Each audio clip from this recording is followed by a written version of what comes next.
Hello and welcome to दोस्तों ज्ञान campus. आपके अपने यूट्यूब चैनल ज्ञान कैंपस में आपका स्वागत है। दोस्तों ये video lecture electrical fourth semester EDD first यानी ड्राइंग की बनाई जा रही है। अगर आप इलेक्ट्रिकल फोर्थ सेमेस्टर के हैं तो ये वीडियो ज़रूर देखें। तो दोस्तों इस वीडियो लेक्चर में हम पढ़ेंगे comparison between difference wiring system. तो दोस्तों चैप्टर है टाइप्स ऑफ वायरिंग, ये उसी का एक पार्ट है। जैसा कि हमने पिछले वीडियो लेक्चर में पढ़ा था आपका कंड्यूट वायरिंग, कंसील वायरिंग और ब्लू सरफेस वायरिंग। अगर आपने वो वीडियो लेक्चर नहीं देखा तो डिस्क्रिप्शन में आपको लिंक मिल जाएगा या प्लेलिस्ट में जाकर वो वीडियो आप देख सकते हैं। तो वीडियो शुरू करने से पहले एक और बात दोस्तों, अगर वीडियो अच्छी लगा करे तो लाइक किया करें और चैनल पर नए हो तो सब्सक्राइब कर लें ताकि फ्यूचर में आने वाली अपडेट्स आपको सबसे पहले मिल जाए। लाइक करने से दोस्तों हमारा मोटिवेशन बढ़ता है आप लोग के लिए और वीडियोस अच्छी बनाने के लिए। तो आपको ज़्यादा समय ना लेते हुए चलिए शुरू करते हैं। तो दोस्तों आज का टॉपिक है comparison between difference wiring system. तो क्या होता है आपको दिखाते हैं। तो दोस्तों इस तरह का कंपैरिजन चार्ट आप एक बना लेंगे। अगर आप हैं तो इस तरह का कंपैरिजन चार्ट बना लीजिए। एक तरफ सीरियल नंबर का कॉलम बनेगा, दूसरी तरफ कंपैरेटिव स्टेटमेंट का, फिर क्लीट वायरिंग का, फिर उसके बाद बैटन वायरिंग, केपिंग एंड कैसिंग वायरिंग का और कंड्यूट वायरिंग का। तो इस तरह आप कुछ कॉलम्स बना लेंगे। इसमें हम उनके यूजेस और एडवांटेज डिसएडवांटेज का डिस्कस करेंगे। तो आई होप इस तरह आप बना लेंगे तो आपको अच्छे नंबर मिलेंगे और ये साफ़ सुथरा भी दिखता है कॉपी में। तो चलिए आपको बताते हैं क्या है। तो पहला पॉइंट है आवश्यक पदार्थ। आवश्यक पदार्थ आपका क्या होता है क्लीट वायरिंग में? क्लीट वायरिंग में आपका होता है पेंच, केबल, गुल्ली आदि, ये आपका आवश्यक पदार्थ होता है यानी मटेरियल। और बैटन वायरिंग क्या होता है? बैटन वायरिंग में आपका क्लिप, PVC केबल, पेंच, कील, गुल्ली आदि आते हैं। और केपिंग और कैसिंग में आपका केसिंग तथा कैपिंग, पेंच, गुल्ली, कील, PVC, वायर, केबल आदि यानी एसेट्रा। कंड्यूट में इसी प्रकार, कंड्यूट में हुक, क्लिप जिसे बोलते हैं, पेंच, गुल्ली, PVC, केबल आदि। अब सेकंड पॉइंट देखते हैं दोस्तों। ये कंपैरिजन कर रहे हैं और ये आएगा ज़रूर, इम्पॉर्टेंट है। 5 मार्क्स में कंपैरिजन अधिकतर पूछा जाता है। तो सेकंड पॉइंट देख लेते हैं दोस्तों। अधिकतम वोल्टेज अधिकतम वोल्टेज की मतलब क्लीट वायरिंग में कितना जाता है? तो क्लीट वायरिंग में लो वोल्टेज रहता है और बैटन वायरिंग में भी लो रहता है, आपका केपिंग कैसिंग में भी लो रहता है। कंड्यूट जो होता है उसमें लो और मीडियम दोनों रहता है। ये देखिए। थर्ड पॉइंट है कॉस्ट यानी लागत, बहुत कम। आपका क्लीट में होता है वेरी लो। आप हिंदी इंग्लिश दोनों में लिख सकते हैं, कोई दिक्कत की बात नहीं। यहाँ पे भी लो, आपका बैटन में भी लो रहेगा, आपका केपिंग और कैसिंग में मीडियम, आप मध्यम भी लिख सकते हैं। हाई कंड्यूट में आपका हाई। इसी प्रकार नेक्स्ट पॉइंट की तरफ, टिकाऊपन यानी ड्यूरेबिलिटी कम। इसकी ड्यूरेबिलिटी किसकी? क्लीट की ड्यूरेबिलिटी कम होती है और अपेक्षाकृत कम इसकी भी, बैटन की भी होती है। केपिंग कैसिंग की भी अधिक होती है, इसकी कंड्यूट की बहुत अधिक होती है। देखिए इसी तरह आप लिखेंगे वहाँ पे बोर्ड एग्ज़ाम में और आपको इसे ये जल्दी याद होगा, पॉइंट टू पॉइंट रहेगा, ब्लॉक वगैरह से आपको जल्दी याद होगा। तो अगला पॉइंट देखते हैं सुंदरता, अपीयरेंस। तो आपकी होती है क्लीट वायरिंग की अच्छी नहीं होती है, बैटन की कुछ अच्छी होती है और केपिंग और कैसिंग की अच्छी होती है, इसकी बहुत अच्छी होती है। किसकी? कंड्यूट वायरिंग की। नेक्स्ट पॉइंट की तरफ बढ़ते हैं दोस्तों, रिपेयरिंग। तो आपका अगला पॉइंट है रिपेयरिंग।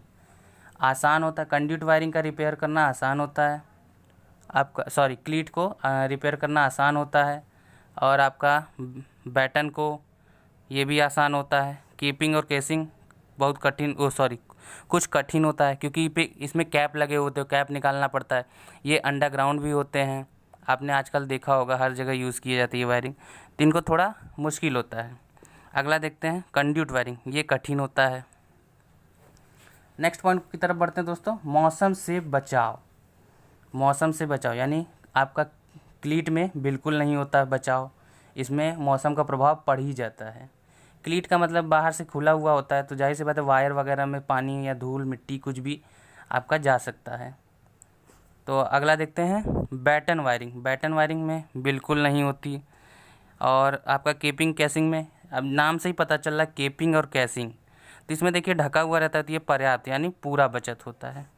और कंड्यूट वायरिंग में अत्यधिक पर्याप्त, इसमें मतलब इसमें भी पूरा बचत हो जाता है, सब बचत हो जाती है। तो नेक्स्ट पॉइंट की तरफ बढ़ते हैं, यांत्रिक आघातों से बचाव यानी मैकेनिकल। तो इसमें क्या होता है, क्लीट में आपका जो होगा नहीं होता यांत्रिक आघात से बचाव, और आपका बैटन में मध्यम यानी मीडियम होता है, और आपका केपिंग और कैसिंग में पर्याप्त होता है सफिशिएंट, और आपका कंड्यूट में अत्यधिक पर्याप्त। तो इस तरह आप बना लीजिए, नोट्स बनाना हो आपको ये, इस तरह आप कंपैरिजन करेंगे एक एक लाइन में, आसानी से आपको याद भी हो जाएगा और देखने में भी अच्छा लगता है। मैं आपको स्टार्टिंग से दिखा देता हूँ। इस तरह आप 4 ब्लॉक्स बनाएंगे, 1 2 3 4 5 सॉरी 3 4 5, तो 5 ब्लॉक्स बना लीजिए और हेडिंग डाल लीजिए, और ये पॉइंट टू पॉइंट स्क्रीनशॉट लेके लिख लीजिए आप, लिखना हो तो, क्योंकि ये आपके सिलेबस के अकॉर्डिंग ही है यूपीबीटी के। तो मैं कुछ भी बाहर से नहीं पढ़ा रहा हूँ, एकदम सिलेबस के अकॉर्डिंग ही पढ़ा रहा हूँ। तो चलिए आगे बढ़ते हैं इसी के नेक्स्ट पॉइंट की तरफ। तो दोस्तों अगला पॉइंट है हमारा 9, आवश्यक लेबर का प्रकार यानी टाइप्स ऑफ लेबर क्या होते हैं। सेमी स्किल्ड लेबर, क्लीट वायरिंग में आपका सेमी स्किल्ड होता है, और दूसरा बैटन में आपका सेमी स्किल्ड इसमें भी होता है, केपिंग और केसिंग में भी आपका सेमी स्किल्ड होता है, लेकिन कंड्यूट में आपका स्किल्ड लेबर चाहिए होता है। तो आगे बढ़ते हैं, इसका यूजेस, नेक्स्ट पॉइंट है यूजेस उपयोग। तो क्लीट का आपका घरेलू उपयोग में किया जाता है, बैटन में भी आपका घरेलू, और आपका केपिंग और कैसिंग ये भी घरेलू यानी डोमेस्टिक व ऑफिशियल दोनों, ये घरेलू और व्यापारिक दोनों में किया जाता है। आपका जो कंड्यूट होता है वो डोमेस्टिक, ऑफिशियल, वर्कशॉप, इंडस्ट्री, इन तीनों में यूज़ किया जाता है। तो आई होप आपको ये कंपैरिजन समझ आया। चलिए बढ़ते हैं नेक्स्ट टॉपिक की तरफ। तो जो हमारा अगला टॉपिक है वो, तो दोस्तों नेक्स्ट टॉपिक है हमारा सिलेक्शन ऑफ वायरिंग स्कीम। तो ये भी हमारा इम्पोर्टेंट टॉपिक है और ये भी 5 मार्क्स में आ सकता है, तो ये भी सिलेबस के अकॉर्डिंग है। चलिए देखते हैं क्या कैसे सिलेक्शन करते हैं वायरिंग स्कीम का। किसी इंडस्ट्रियल या डोमेस्टिक बिल्डिंग के वायरिंग स्कीम चुनते समय निम्न फैक्टर्स को ध्यान में रखा जाता है। कहने का मतलब है इनका, इंडस्ट्रियल या डोमेस्टिक बिल्डिंग कहीं भी हमारा, उसको वायरिंग स्कीम को चुनते समय हम कुछ बातों का ध्यान रखते हैं, वो हम अभी जानेंगे। तो देखते हैं, पहला पॉइंट है हमारा पहला पॉइंट है कॉस्ट ऑफ वायरिंग यानी वायरिंग का खर्च, आप हिंदी में भी लिख सकते हैं। तो क्या है, वायरिंग सिलेक्शन में सबसे पहले वायरिंग में आने वाले शुरुआती खर्च को ध्यान में रखा जाता है। वायरिंग कॉस्ट कम से कम होनी चाहिए। अगला पॉइंट देखते हैं। तो नेक्स्ट पॉइंट हमारा ड्यूरेबिलिटी, टिकाऊपन। तो वायरिंग स्कीम चुनते समय इस बात का ध्यान रखना चाहिए कि वायरिंग टिकाऊ हो, अर्थात वायरिंग में प्रयोग किए गए सभी मटेरियल्स की स्पेसिफिकेशन यानी विशेषताएं अच्छी होनी चाहिए। आई होप आपको समझ आ गया। अगला नेक्स्ट पॉइंट की तरफ बढ़ते हैं, अपीयरेंस। आप स्पेलिंग देख सकते हैं अगर ना समझ हो, APPEARENCE, अपीयरेंस। आप हिंदी में भी लिख सकते हैं सुंदरता। वायरिंग के चयन के समय इस बात का भी ध्यान रखा जाता है कि वायरिंग दिखने में सुंदर होनी चाहिए। जाहिर सी बात है कि अगर आपने घर में इधर को टेढ़ी मेढ़ी वायरिंग कर दी वायरिंग के नाम पे और वो दिखने में ठीक नहीं लग रही तो बेकार लगेगा कि नहीं लगेगा। तो इसलिए आपको घर में या कहीं भी आप ऑफिशियल वायरिंग कर रहे हैं तो उसको इस प्रकार से एक प्रॉपर वे में करना चाहिए कि जिसमें वो देखने में सुंदर भी लगे और आपका वायरिंग भी कंप्लीट हो जाए, एक सिस्टम में ढंग से किया जाता है, इसीलिए वायरिंग स्कीम बनाई जाती है। तो नेक्स्ट पॉइंट की तरफ बढ़ते हैं।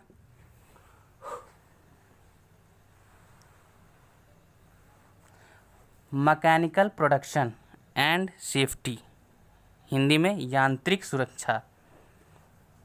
तो वायरिंग स्कीम इस प्रकार की होनी चाहिए कि वह मैकेनिकल डैमेज, ये डैमेज लिखा हुआ है, से बची रहे तथा वायरिंग स्कीम में सुरक्षा सबसे महत्वपूर्ण फैक्टर है।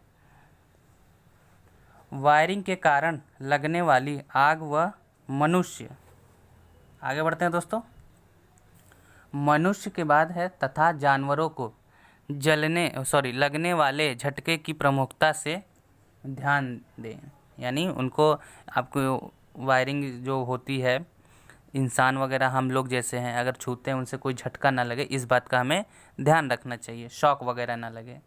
तो नेक्स्ट पॉइंट की तरफ बढ़ते हैं, लोड। तो लोड है हमारा अगला पॉइंट, वायरिंग के समय। तो लोड में दोस्तों आप देखेंगे, वायरिंग के समय वायरिंग स्कीम चुनते समय लोड के प्रकार का ध्यान देना अत्यंत आवश्यक है। भिन्न भिन्न प्रकार के लोड के लिए भिन्न भिन्न वायरिंग स्कीम का सिलेक्शन किया जाता है। इनका कहने का मतलब है कि डिफरेंट टाइप्स के जितने भी कई प्रकार की होती वायरिंग हमारी, तो उनके अलग अनुसार, लोड के अनुसार वायरिंग की जाती है। आपको जिस तरह का आपका यहाँ लोड यूज़ होता है, उस तरह की वायरिंग आपको करवानी चाहिए। तो आई होप आपको समझ आया हो। मान लीजिए आपको यहाँ 33 kV की रिक्वायरमेंट है, आपने करा ली 66 kV की। ये मैं एग्जांपल के तौर पे आप बता रहा हूँ। तो इस तरह नहीं वायरिंग की जाती, आपका उस तरह का कॉस्ट भी अधिक आएगा।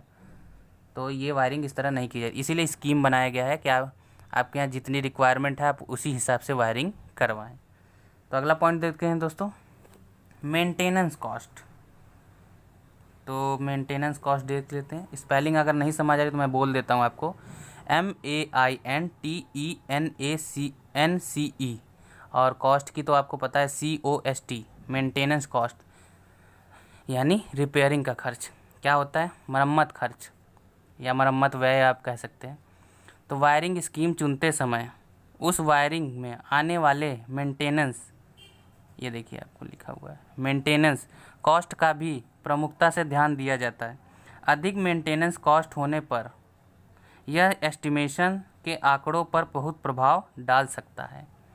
जाहिर सी बात, अपना वायरिंग करा ली, आपने कॉस्ट का ध्यान नहीं रखा, मेंटेनेंस नहीं करा समय, तो आग वगैरह लग सकती है आपके घर पे। आपने मान लीजिए A1 आपके वो घर पे वायरिंग हुई, 5 ईयर या 6 ईयर 10 ईयर्स बीत गए, आपने मेंटेनेंस वायर्स का कराया नहीं, बोर्ड वगैरह रिपेयर नहीं कराएं, कभी कभी होता है ना ऐसा, तो उसमें आग लगने का भय रहता है। आप घर पे बड़ा हादसा भी हो सकता है, ऑफिस वगैरह जहाँ भी वायरिंग हो रही है। तो इसीलिए समय समय पर मेंटेनेंस कराना ज़रूरी है। तो दोस्तों, आज का वीडियो लेक्चर यहीं पे एंड करते हैं और ये टॉपिक यहीं पे समाप्त हुआ। और आपको अगर वीडियो अच्छी लगी तो लाइक कीजिए, चैनल पर नया हो तो सब्सक्राइब कर लीजिए और बेल आइकन को प्रेस कर लीजिए, ताकि फ्यूचर में आने वाली अपडेट्स आपको सबसे पहले मिल सके। अगर आपने और वीडियो देखनी है तो प्लेलिस्ट पे विजिट कर सकते हैं, आप वहाँ जाके और भी सब्जेक्ट की वीडियो देख सकते हैं। कुछ भी कहना आप हमें कमेंट कर सकते हैं, कोई भी क्वेरी हो वीडियो रिलेटेड, टॉपिक रिलेटेड, या किसी नए टॉपिक पे वीडियो चाहिए तो ज़रूर कमेंट करें। तो मिलते हैं तब तक नेक्स्ट वीडियो में दोस्तों, इसे और से और शेयर कीजिए। तब तक के लिए जय हिंद, जय भारत।